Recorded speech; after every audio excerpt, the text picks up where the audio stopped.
Hello ma'am, kung galing kayo sa South, so pwede kayo mag-MRT and then baba kayo sa GMA Kamuning and then doon pwede na kayo mag-taxi, no?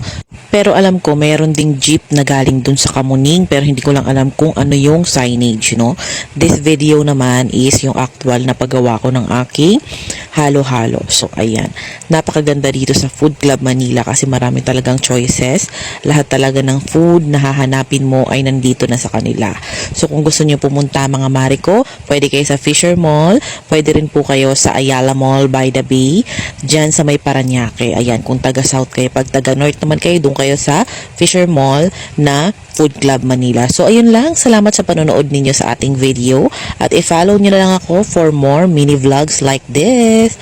So, ayan. Meron pa silang ice cream na talagang ube flavor. And meron din silang milk, no? So, ayun lang. Thank you very much sa panonood.